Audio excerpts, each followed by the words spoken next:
les garanticen que todo el gobierno previo de Bazoum está sano, a salvo, y les garanticen también la forma en la que se va a gobernar democráticamente ahora en el país. Vamos a ver cómo lo hacen, porque esa garantía democrática parece difícil de aportar. Fíjense lo que le voy a decir. Al propio Bazoum, a quien defiende Francia, le sería difícil aportar esa garantía democrática. Adrián, Emiliano. Sí, vamos a ver. Lo que ocurre es que en este momento Francia tiene dos problemas, ¿no? Tiene un problema de fondo en cuanto a su viabilidad económica sin ese lazo estructural que ha mantenido con las colonias, que luego se han vuelto neocolonias, digamos, ¿no? Pero que eran importantísimas para la economía de Francia y sobre las cuales está perdiendo rápidamente su influencia. Y tiene un problema relacionado con ello de imagen, ¿no? Es decir, la imagen de Francia como potencia, la imagen de Francia frente al resto de países que todavía siguen en su órbita de influencia, está muy relacionada con cómo salga de Níger. Y yo creo que este es seguramente el factor clave, porque claro, para que tenga sentido objetivo mantener allí las tropas, tiene que estar relacionado con un interés estratégico de provocar un conflicto bélico. Es decir, si realmente, como se decía al principio, Francia fuese a la guerra para defender sus posiciones en Níger, pues bueno, tendría sentido mantener allí las tropas, pero no parece que se vaya a ser el contexto, sobre todo porque parece que no cuenta con el apoyo de Estados Unidos, que sería la única forma de que esto fuese viable, de que tuviera un mínimo sentido militar, ¿no? Pero si esto no es así, lo único que le queda a Francia es defender su imagen al máximo, y esta defensa de imagen está muy relacionada con trasladar que están exigiendo A, B, C o D antes de irse. Pero bueno, esto pueden ser palabras para que terminen yéndose pues en 15 días, en un mes o en 2 meses. Porque, claro, mantenerse allí si realmente no hay una apuesta estratégica clara en otro sentido no tiene mucha lógica, porque tienen altos riesgos de que se provoque un conflicto, de que esas tropas queden pues arrasadas por unos u otros grupos, ¿no? Sí, como comenta Adrián, yo espero, no sé si será así, que esto no sea una estrategia de fondo buscando una provocación por la junta militar, porque el embajador francés ya se le retiró el plazo, por lo tanto tenía que haber salido ya hace más de 10 días y no ha salido. Las tropas, en principio, se habló de que los 1.500 soldados que están allí ubicados para luchar contra el terrorismo islámico de la zona del Sahel, supuestamente iban a ser trasladadas al Chad, pero ya no.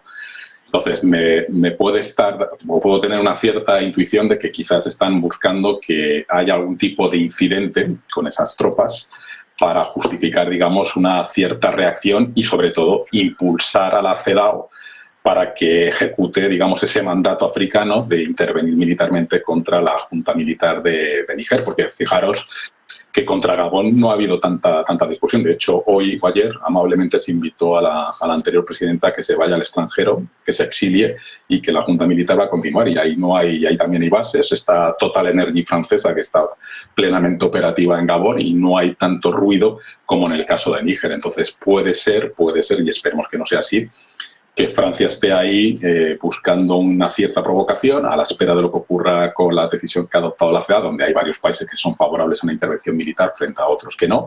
Estados Unidos, que de momento se permanece en una calma silenciosa, pero tendríamos un problema, porque si la junta militar decide hacer algo contra Francia y ataca, por ejemplo, la base militar de los soldados franceses, pues artículo 5, tratado de la OTAN, y ya tenemos otro problema en la zona africana, además de lo que se justificaría todas las acusaciones que llevamos recibiendo, especialmente Francia, de neocolonialismo. Entonces, pues habría que medir mucho los pasos a dar y, bueno, pues que la solución se busque desde África para África.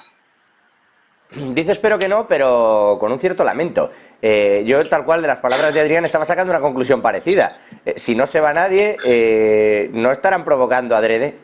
No estarán intentando, o habrán hablado ya, porque con el propio embajador francés, que debía abandonar efectivamente Níger hace más de 10 días, antes de irse, con quien habló fue con el propio presidente, Emmanuel Macron, y Emmanuel Macron en rueda de prensa dijo: hemos convenido que no se marche del país porque no se dan las condiciones necesarias para que debamos abandonar Níger.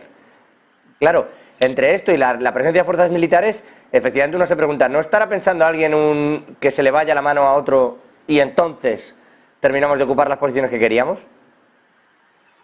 Pues sería un craso error, porque de hecho, o sea, el argumento que da el presidente Macron es: yo no reconozco al gobierno, por lo tanto este gobierno retira el placet a mi embajador, pero como no es un gobierno legítimo, yo solamente reconozco el gobierno anterior de Bazoum, pues no hay efectividad a esa toma de decisiones. Y por lo tanto tampoco acepto que un gobierno no legítimo ordene la salida de mis tropas del territorio de Níger.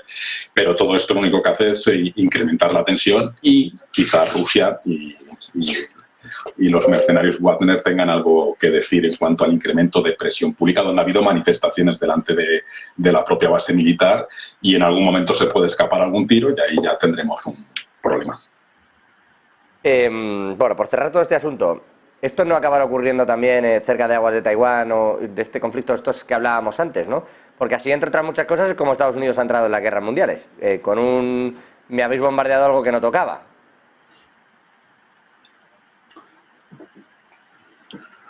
Bueno, lo voy a dejar en silencio casi como administrativo.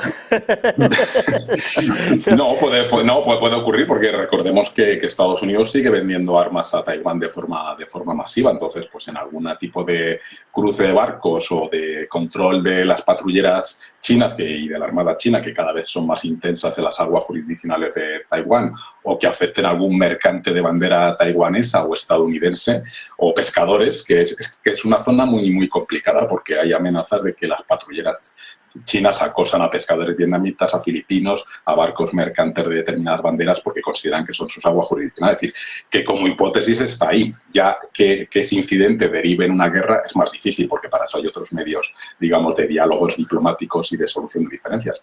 Pero puede incrementar la tensión, y al final, pues un volcán de tanto magma, pues al final termina explotando. Vamos a verlo, sí, yo les dejo casi... Adrián, ¿sí? No, que efectivamente ese tipo de incidentes suelen ser normalmente un pretexto para poner en marcha una decisión que ya está tomada. Claro, claro.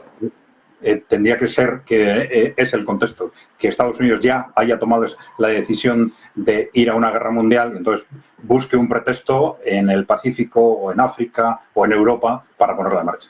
Está buscando a un soldado de Níger